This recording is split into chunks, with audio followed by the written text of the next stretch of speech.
Time యూపీఎస్సీకి tuitions only in Tirumala IAS institute Chaitanyapuri. Call చేసి ఇప్పుడే జాయిన్ అవ్వండి. జర్నలిస్ట్ జాఫర్ జనాన్ని మోసం చేశారా? జనంతో పాటు నటి మీనాక్షి చౌదరి అధికార పార్టీ ఎమ్మెల్యేను బురిడి కొట్టించారా? ఈ మోసానికి పవన్ కళ్యాణ్ సైతం వాడుకున్నారా? జర్నలిస్ట్ జాఫర్ చేసిన ఆ మోసం ఏంటి? ఆ మోసం వెనుక ఉన్న మంచేంటి? ఈ స్టోరీలో తెలుసుకుందాం.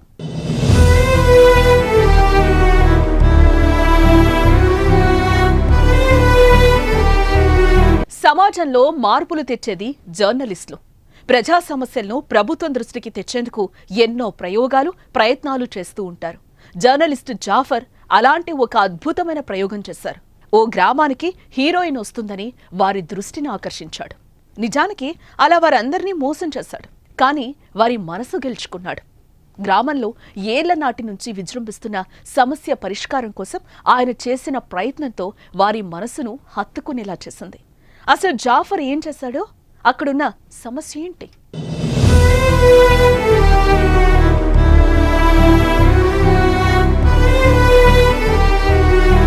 కిడ్నీ బాధితులు అనగానే గుర్తొచ్చే పేరు ఉద్దానం. ఒకప్పుడు ఉద్దానం కిడ్నీ బాధితులకు కేర్ ఆఫ్ అడ్రస్గా ఉండేది. 4 దశాబ్దాలుగా వేధించి మరణ మృదంగం సృష్టించిన ఆ సమస్యకు ప్రభుత్వాలు బ్రేక్ వేశాయి. ఉద్దానంపై దృష్టి సారించి కాస్త పరిష్కార మార్గాలు వెతికాయి. సరిగ్గా ఉద్దానం లాంటి ప్రదేశమే ఏపీలో మరొకటుంది. అదే ఉమ్మడి ప్రకాశం జిల్లా కనిగిరి. ఫ్లోరైడ్ వాటర్ కారణంగా కనిగిరిలో చాలా మంది కిడ్నీ వ్యాధి బారిన పడుతున్నారు. అనేకేళ్లుగా ఫ్లోరైడ్ వాటర్ కారణంగా అక్కడ ప్రజలు కిడ్నీకి సంబంధించిన వ్యాధులతో బాధపడుతున్నారు. కనిగిరి ఒక్కటే కాదు, ప్రకాశం జిల్లాలో 58 మండలాలున్నాయి. వాటిలో 46 మండలాలు ఫ్లోరైడ్ బాధిత ప్రాంతాలే. అంటే దాదాపు 82% మండలాల్లో ఫ్లోరోసిస్ సమస్య ఉంది. ప్రపంచ ఆరోగ్య సంస్థ ప్రమాణాల ప్రకారం తాగే నీటిలో లీటర్కు 1.5 మిల్లీగ్రాముల వరకు ఫ్లోరైడ్ ఉండొచ్చు. అంతకు మించితే ఆరోగ్యానికి ప్రమాదం. కానీ ప్రకాశం జిల్లాలో ఫ్లోరైడ్ 1.5 నుంచి 10 మిల్లీగ్రాముల మధ్య ఉంది. కనిగిరి, కందుకూరు, గిద్దలూరు, బేస్తవారిపేట, దర్శి, చీమకుర్తి, మార్కాపురం వంటి ప్రాంతాల్లో ఫ్లోరోసిస్ ప్రభావం చాలా ఎక్కువ.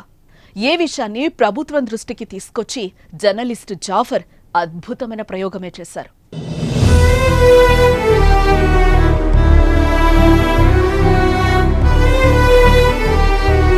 కనిగిరిలో ఫ్లోరైడ్ సమస్యను తన జర్నలిజం జర్నీలో ఎన్నో వార్తలతో బయట ప్రపంచానికి చెప్పినా ఉపయోగం లేకపోవడంతో ఈసారి సరికొత్త ప్లాన్ వేశారు. అందుకు మీనాక్షి చౌదరి పేరును ఉపయోగించుకున్నారు. ముందుగా ఎమ్మెల్యేతో పాటు ఆయన పిఏలను కలిసి కనిగిరిలో మీనాక్షి చౌదరి వస్తుందని చెప్పారు. సమస్య పరిష్కారానికి సినీ గ్లామర్ తోడైతే ప్రాబ్లం సాల్వ్ అవుతుందంటూ వారిని నమ్మించి నియోజకవర్గంలో భారీ ఎత్తున ఏర్పాట్లు చేయించారు. మహిళలు, వ్యాపారస్తులు రావాలని కబురు పంపారు. సినీ నటి మీనాక్షి చౌదరిని చూసేందుకు భారీ ఎత్తున విద్యార్థులు, ప్రజలు తరలివచ్చారు. ఇంతలోనే కార్లాగాయి. అదిగో మీనాక్షి చౌదరి అంటూ అంతా ఆసక్తిగా చూశారు. అప్పుడే అస్సలు ట్విస్ట్.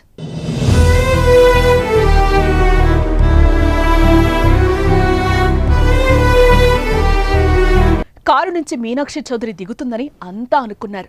కానీ కారు నుంచి ఓ వృద్ధురాలు దిగి వీల్ చైర్ సాయంతో వేదిక పైకొచ్చింది. ఈమెనే మీనాక్షి చౌదరి అంటూ చెప్పి వారందరికీ షాక్ ఇచ్చారు జాఫర్. ఇది ఇంత మోసమా అనుకునే లోపే ఆయన చెప్పిన మాటలు అందర్నీ ఆలోచింపచేశా. మీనాక్షి చౌదరిని చూసేందుకు ఇంతమంది వచ్చారే, మీ ప్రాంతంలో ఫ్లోరోసిస్ సమస్యపై పోరాటానికి ముందుకు రాలేరా అంటూ జాఫర్ ఉపన్యాసం అక్కడి వారిని కదిలించింది. ఫ్లోరైడ్ వ్యాధిగ్రస్తుల కోసం ఎమ్మెల్యే ఏర్పాటు చేస్తున్న ఆసుపత్రికి విరాళాలు అందించాలని ఆ వేదికపై నుంచి జాఫర్ కోరగా అక్కడే 17 లక్షలొచ్చాయి. ఇది జాఫర్ సాధించిన మొదటి విజయం.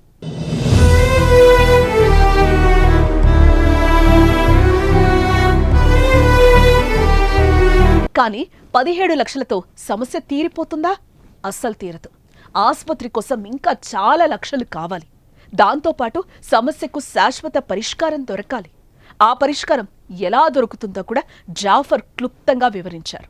ఫ్లోరోసిస్ సమస్యకు పర్మనెంట్ సొల్యూషన్ రావాలంటే 3,000 కోట్ల రూపాయలు నిధులొచ్చి వెలిగొండ ప్రాజెక్టు పూర్తి కావటం ఒక మార్గం అయితే, ప్రతి ఇంటికి 70 లీటర్ల మంచినీరిచ్చే పథకం అమలు చేయటం మరో మార్గం అన్నారు. అయితే ఆ పథకం అమలు కాదని తేల్చి చెప్పారు. అందుకు అధికారులు అవినీతే కారణమంటూ సంచలన ఆరోపణలు చేశారు. ఈ విషయాన్ని పవన్ కళ్యాణ్ వద్దకు చేరకుండా మేనేజ్ చేస్తున్నారని వివరించారు. పవన్ కు విషయం తెలిస్తే అవినీతి పరులు అవుట్ అవుతారనే భయం వారిని వెంటాడుతుందని చెప్పారు. తన వీడియోను AP deputy CM Pawan Kalyan కు షేర్ చేయాలని ఆయన కోరుతున్నారు. పవన్ వద్దకు సమస్య చేరితేనే కనిగిరి సమస్యకు ఉద్దానంలానే పరిష్కారం దొరుకుతుందని ఆశాభావం వ్యక్తం చేశారు. అంతేకాదు, వీడియోలో స్థానిక సమస్యలను కళ్లకు కట్టినట్టు జాఫర్ చూపెట్టారు. కిడ్నీ బాధితుల సమస్యలను అడిగి తెలుసుకున్నారు. మరోవైపు అక్కడి ప్రజలను రక్త నమూనాలను సేకరించి టెస్టులు చేయగా ఆయన కళ్ళు బైర్లు కమ్మే ఫలితాలొచ్చాయి. సమస్య ఎంత పెద్దదో అర్థమవుతోంది. జాఫర్ చెప్పిన ప్రకారం ఆ ప్రాంతంలో 6 నెలల్లో 36 మంది ఫ్లోరోసిస్ సమస్యతో చనిపోయారు. జాఫర్ యూట్యూబ్ ఛానల్లో అప్లోడ్ చేసిన ఈ వీడియో వైరల్ అవుతోంది. కనిగిరి ఫ్లోరోసిస్ సమస్య పరిష్కారానికి ఆయన చేసిన ప్రయత్నంపై ప్రశంసలు వ్యక్తమవుతున్నాయి. మరి ఉద్దానం బాధితులకు పరిష్కారం దొరికినట్టు కనిగిరి ప్రజలకు ఫ్లోరోసిస్ సమస్య నుంచి పరిష్కారం దొరుకుతుందో లేదో చూడాలి.